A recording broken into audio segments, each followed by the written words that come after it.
ایک مرتبہ جنگل بیابان میں مجھے رات ہو گئی. ہر طرف سناٹا طاری تھا اور دور دور تک آبادی کا نام و نشان نہ تھا. جب آدھی رات گزر گئی تو اچانک ایک سمت سے گدھے کے چیخنے کی آواز آنے لگی. خدا کی قسم صبح تک وہ آواز مجھے سنائی دیتی رہی. نیند مجھ سے کوسوں دور تھی. میں نے وہ رات جاگ کر گزاری. صبح ہوتے ہی میں اس سمت چل دیا جہاں سے آواز آ رہی تھی. وہاں پہنچا تو ایک عجیب و غریب منظر دیکھ کر میں حیران رہ گیا.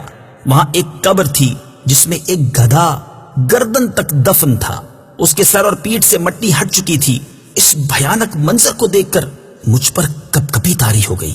مجھے وہاں کچھ دور 2 جھونپڑیاں نظر آئیں. میں نے وہاں پہنچ کر بلند آواز سے سلام کیا. جھونپڑی سے ایک نوجوان عورت اور ایک بڑھیا باہر آئی. میں نے ان سے گدھے اور قبر کے متعلق پوچھا. انہوں نے کہا اگر تم اس کے متعلق نہ پوچھو تو کیا حرج ہے. میں نے کہا میں اس بھیانک منظر کے متعلق ضرور دریافت کروں گا. برائے کرم مجھے صورتحال سے آگاہ کر دیجئے. عورت نے کہا اچھا اگر تم سننا ہی چاہتے ہو تو سنو. خدا کی قسم وہ گدھا جو تم نے قبر میں دفن دیکھا وہ میرا شوہر اور اس بڑھیا کا بیٹا تھا. قسم ہے اس ذات کی جس نے گزشتہ رات تمہیں یہ منظر دکھایا. میرا یہ شوہر اپنی ماں کا بہت زیادہ نافرمان تھا. میں نے اس سے زیادہ ماں کا نافرمان دنیا میں کوئی نہیں دیکھا. جب بھی اس کی ماں اسے کسی بری بات سے منع کرتی تو وہ اس سے اس طرح بد کلامی کرتا اور کہتا دفع ہو جاؤ، کیا گدھی کی طرح چیخو پکار کر رہی ہے، جا مجھے تیری بات نہیں سننی.